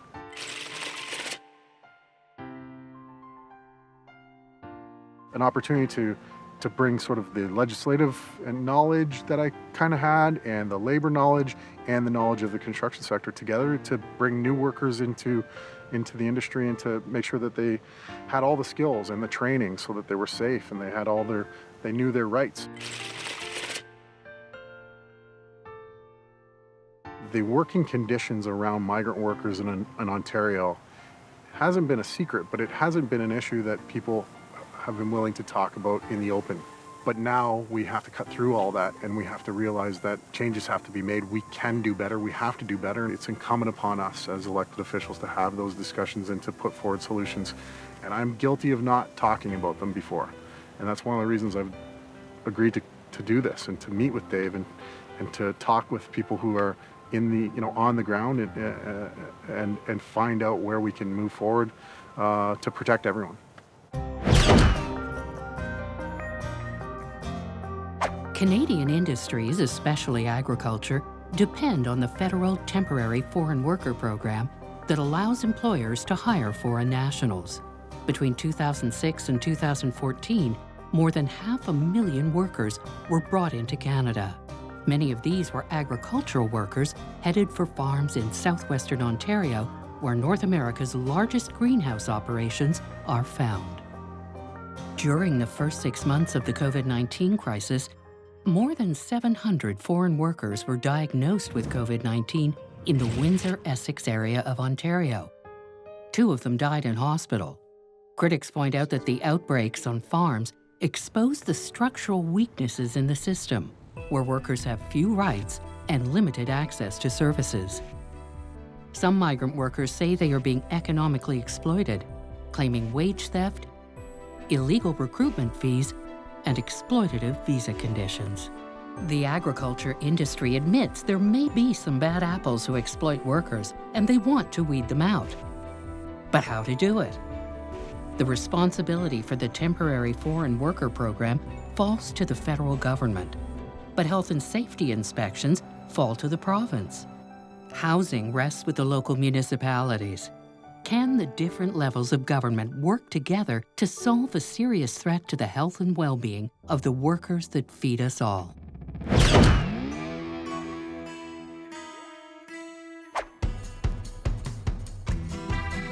Taras and Dave are spending the day together, rare for rival politicians.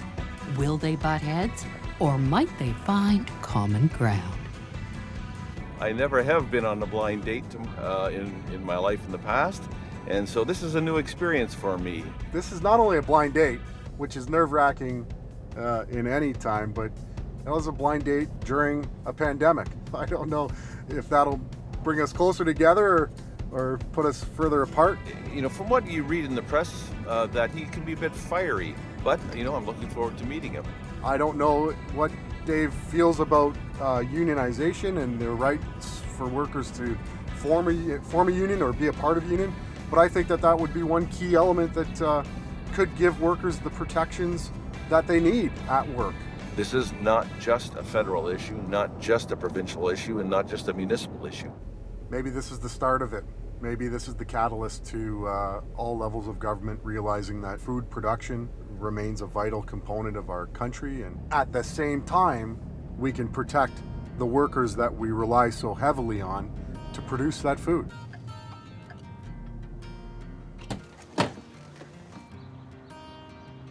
There he is. Nice to see you, man. Nice to see you, sir. Thank you so much for doing this with me. So your family background is in agriculture. I live on the home farm that my grandfather bought after years as a sharecropper. Okay. He came to this country in the 1920s. All of my grandparents from southern Ukraine. Southern Ukraine, yes. We share that same background. We started in the dirt of Ukraine then together. Yeah. You know, I think there's a myth out there that, you know, our guest workers have come to this country and have taken jobs away from Canadians, and that really is a myth. What they've done is they've replaced, as farms have grown bigger, they've replaced the labor that myself, my brother, my family, and other farm families did as farms got larger. Yeah, if it is that important, and I agree that it is, if it is essential and vital to our food security and our food sovereignty, let's give them the same benefits that potentially our ancestors got in terms of settling here and the ability to live a good quality of life and become an integral part of that Canadian mosaic and that fabric. Let's make sure that they're protected. There should not be a difference between a Canadian worker and a guest worker. I like you a lot already. I never thought I could ever date a conservative. But you know, I think we're going to agree a lot on the what. Sure. How are we going to get there? I think we're going to take our trucks. I think, I know, so we're both driving trucks today. You're driving a Ford, though. Yes, and a red Ford, no less. But that's because they don't own the color. That's awesome. Let's hit the road.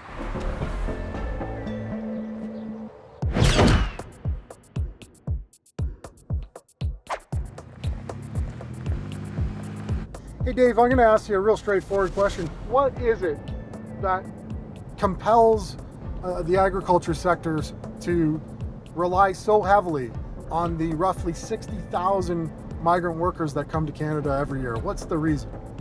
So even prior to the pandemic, 59,000 or 60,000 were the number of guest workers coming into Canada, and that was actually 15 to 20,000 short of what the industry really needs. When there was labor shortages, much higher wages were offered as an experiment. The reality is that Canadians don't want to do the work.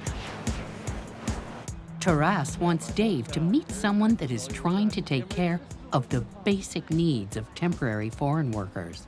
Justice for migrant workers, we've been in the community for a long time, for almost 20 years. So we have a good relationship with the workers. We get calls from them all the time regarding concerns, and we've always been there. So we have that trust. Since the whole pandemic happened, yes. right? One of the main things is the workers that are in quarantine, they were not being provided enough food. The community recognized what was happening. People started to donate, collect canned goods and food, and we started packing them up. And we would just go to these places where the workers were quarantined, and we'd leave the boxes for them. If there are still workers not getting food, I obviously want to know about that. I'm going to tell you very honestly, there are workers that still do not have enough food. Well, let me just say, first of all, thank you. Thank you for your service to the community. Thank you for the service to the workers. And absolutely, as this pandemic unfolds, we all have things to learn. Dave is a wise individual, and I knew that he would be able to quickly ascertain what the message was there. And the message was that we still have a problem here. When the workers were coming in, they're supposed to be quarantined for 14 days. Right. If you were a farmer, you were able to apply to get money to quarantine your workers. I was told a lot of the workers, they were not being quarantined. So they were quarantined for 3 days, 5 days, and they were told, you know what, you're good to go. That's not something I would ever support. And under the programs, under the temporary foreign worker program, under the seasonal ag program, those were program criteria. And so if there's abuses there, that needs to be addressed. When we're enforcing those things, we also have to look at, you know, how are you enforcing them, right? If you're giving a farmer, you know, the money to quarantine and they're not doing it, who's actually holding them accountable? Like, what is in our legislation that actually says that they have to do it? Because at this point, we're seeing that they're pocketing the money. If there are abuses that are happening, you're not going to see, I don't think, any public official condone that. Sure. And certainly this blue fellow won't, okay? Throw the book at them. And again, I would call industry to help support throwing the book at abusers, because then you lead to the wide brush being painted all the way across the industry. But, you know, there is a place for government if industry won't do that. It fully reinforced that there are instances where we have to do better, but that is not typical of this industry. You know, Elizabeth Ha is certainly an activist, and you'll find her in a fight for social justice anywhere in Ontario, but she would rather not be doing this. And those volunteers would rather not be sewing masks for migrant workers. But there is a need, and there continues to still be a need. It puts an emphasis on the fact there's still a lot more work to do. And people whose responsibility we would think it is to take care of their workers still aren't doing it.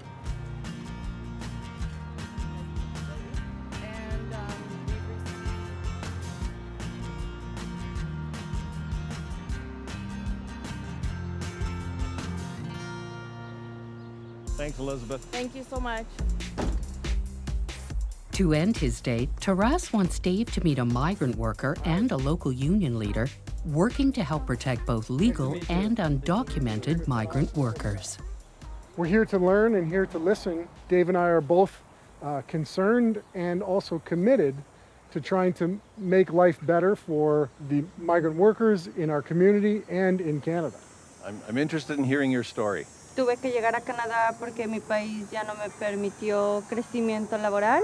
Soy mamá de 3 niños, divorciada, y bueno, tengo que sostener mi casa y el sueldo de mi país, y la situación de seguridad también hacia las mujeres no me permitieron seguir viviendo ahí. How was your experience when you came to Canada? Cuando llego me doy cuenta que aquí no es tan fácil trabajar porque tienes que tener un permiso de trabajo. So did you come through the temporary foreign worker program or the seasonal program, or how did you come to Canada? Yo llegué aquí como turista y decidí quedarme a trabajar, a buscar una oportunidad de empleo. Cuando llego aquí, conozco a una persona que es empleador en un bar. Y bueno, pues ahí empieza mi calvario, mi proceso para poder pedir un refugio aquí en Canadá y poder obtener un trabajo. It's a challenging situation because it's not just it's the temporary foreign worker, the programs, and then there's people that come on their own. So with all due respect, you come as a tourist. How do we set up programs for that? She is made vulnerable by the fact that is coming into Canada, being undocumented. If Mexico knew that all you had to do was come to the border as a tourist and cross in, you would be given immediate permanent residency. What would happen to our immigration system? We have a need for guest workers here, but we have programs. And so I would encourage those that want to make a better life for themselves to come through those programs or go through the immigration process. Worker Support Center run by the Agricultural Workers Alliance, which is UFCW's banner for agricultural workers, for those who cannot join a union, for those who are banned to join a union because, as you know, agricultural workers are not allowed to form a union in Ontario. You know, workers reach out to us when they're experiencing abuses, when they're in trouble, when they're looking for support. The migrant worker community here are experiencing many, many barriers, many issues. You know, for instance. But you're not their legal representative. They are not a member of the union, nor do they have collective bargaining rights. So how do you as an organization advocate for them to get them the support when those rules really don't exist? Those who are coming under the Temporary Foreign Workers Program, a year ago, back in June 2019, the federal government implemented a new program. It's called Open Work Permits for Vulnerable Workers, meaning that for those who are experiencing abuses, can obtain an open work permit. It's a shame that you have to show that you are experiencing abuses, that you have been abused to obtain an open work permit. We claim it's wrong. We think it's wrong. And we think that all workers should have open work permits.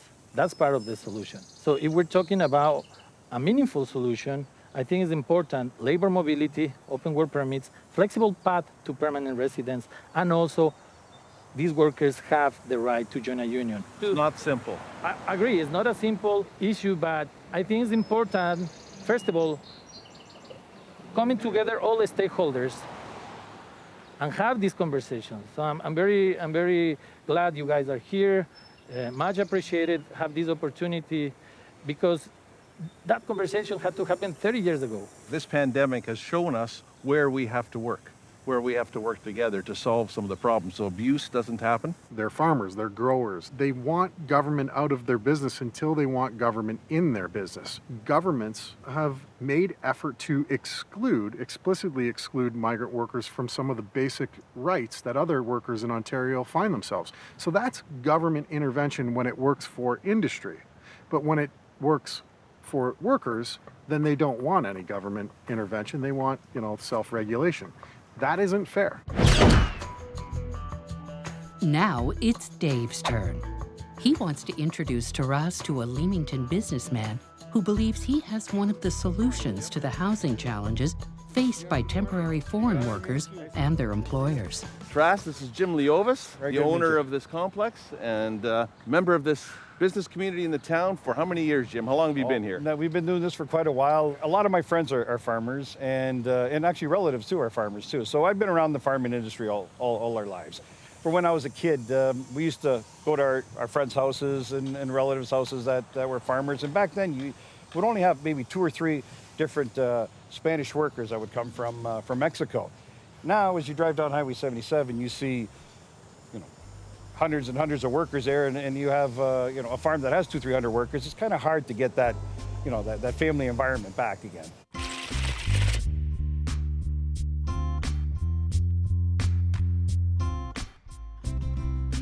When you have a facility like this here, you reduce the risk, and that's what kind of helps us with the COVID situation. Today's all about the transition of our smaller family farms, some going to much larger, the transition of the housing conditions as that change has been happening place. When we see bunkhouses with workers packed on top of each other, and that fits within the parameters of the rules provincially and federally, and no fines or ordinances have been levied against these operators, that's because it's within the rules. Something's got to change to make lives better for these migrant workers. Come on in, we'll show you what we're doing here. The whole trick for these farmers is to give them basically a turnkey operation. They come in, they pay their fee, and they got no headaches. We supply the beds, we supply the cups, the pans, the glasses, the forks and knives, whatever it is.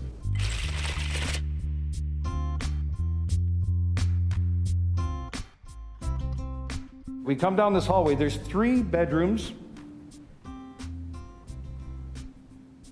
This is our concept here. At the end of the day, you have a bedroom with 2 people in there. And then 2 people in a bedroom, they have their own bathroom, which has a big shower. The shower, I think, is about 4 feet wide, because a lot of these guys, too, are bigger guys and stuff, too. Every bedroom has 2 closets, and each closet has its own lock. So when the migrant worker comes in, he's got a key for the front door, he's got a key for his bedroom, and he's got a key for his closet, to make it so these people have no reason to fight, and they're calm and they're happy, and it makes work more, productivity goes up, and everybody's happy. So there's 2 people in this room, and then there's only 2 people in that bathroom. Correct. 3 bedrooms and then 3 bathrooms. The problem is that we have 60,000 migrant workers that come into Canada every year. We need 10,000 more of these units tomorrow. This can be a future, this can be a transition. This is a role where you and I can play from upper tiers of government to encourage more of this. That's my vision of encouraging, and that's where you and I can cooperate and encourage and have the industry move forward. So this is a great opportunity to view what the future could be. The bare minimum standards can't work anymore. You know, I'm happy to see that there's a realization that a new standard has to be set, and I think this is moving us forward towards that. A lot of farmers say, what do you want? I want my guys in there. This place is nice. They're going to be happy, because the happier your worker is, the more productivity you get out of them, the more, more everybody gets together. And at the end of the day, it makes dollars and cents to them. So, and this is part of our community. The employers are part of our community. This is a part of our community, and we have the wider community. And I mean, we've got explosive growth combined with a pandemic, a lot of new stuff. So work together. How do we get through this? That is private enterprise that is driven behind that with the goal of improving. Where I think upper levels of government can come into place, where that was begun before COVID. What COVID has done is really showcased the need of accelerating this kind of development. So it is an opportunity, and with opportunity, and there's a challenge. This looks like a traditional farm, homestead. This is what we grew up looking at around Essex County. This is another family operation, a neighbor of mine. To wrap up his date, Dave needs to rise to meet a local municipal leader to hear from the other level of government involved in potential solutions. Paul is my neighbor. Paul comes from a family farm. He's also a municipal councillor. Business wants certainty, and so that's the challenge before us, the different levels of government. What are going to be the standards? What are some of the other challenges municipally, as a representative of this community? What are you seeing? Well, infrastructure is probably the main one. We would like to get bunkhouses out to the farms. In order to do that, they need a sewer line. We need the health units to come together and decide what is the proper occupancy rate for the housing, and we need them to do that very quickly.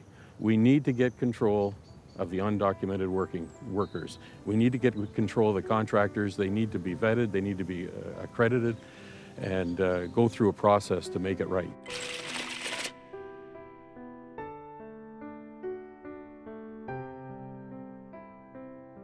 But the broad scope of the temporary foreign worker program is based on conditions that still haven't changed much since the inception of it, where bunkhouses were acceptable, where 30, 40 people lived in the same conditions.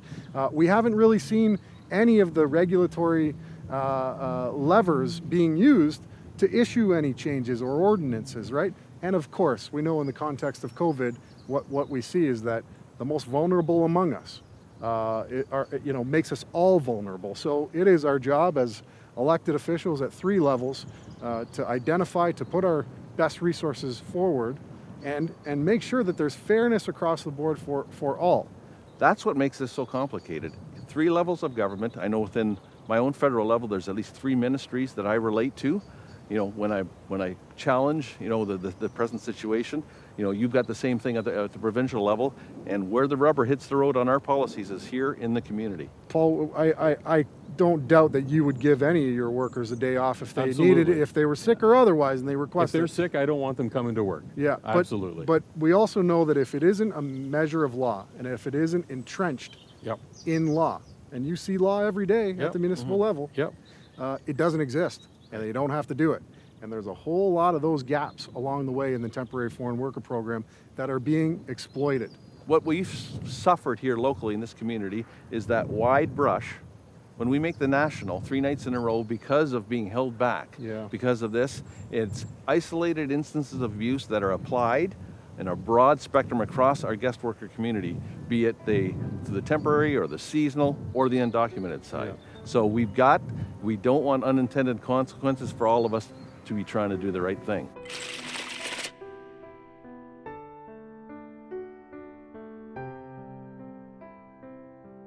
Let's break down the silos. Let's break down the party levels. Yeah. This is a nonpartisan issue. This is a health issue, and that's where we have to come from. We have to work towards something better for everybody. It's the migrant workers. It's the rest of our community. It's the whole group that needs. Our business community isn't healthy if the whole broad community is healthy. It has You're much starting to broader talk like a new Democrat now. My goodness. Pretty soon you'll be talking about universal public health care and pharmacare. Every guy that's blue has a heart. Absolutely. I know you do. You have 3 layers of government, multi-jurisdictional, and when a pandemic shows up, who's in charge? Well, we all have a shared responsibility, and and that's correct, we do. But it can be a challenge to work through shared responsibilities when no one really has the ultimate hammer in making that decision. I think I warned you yesterday that the only blind date I had been on previously ended up in a lifelong romance, and that girl ended up being my wife. So I don't think if we're ready to move to that That level of relationship, no. But I think we've made a friendship here, and I appreciate getting to know you. I very much appreciate your heart for people, your desire to make our communities better. Yeah. Thanks so much, and we will meet again. We've discovered a mutual passion for golf. How about this? Let's book a tea time when this whole COVID thing is over with. But I think right now, let's go have a beer. Have a beer. Dave's somebody that he's knowledgeable. I respect his opinion. Happy to have met a new colleague and a friend. We need to continue the dialogue to work together locally, provincially, federally. And I see that in Taras. He wants to make things better. So do I.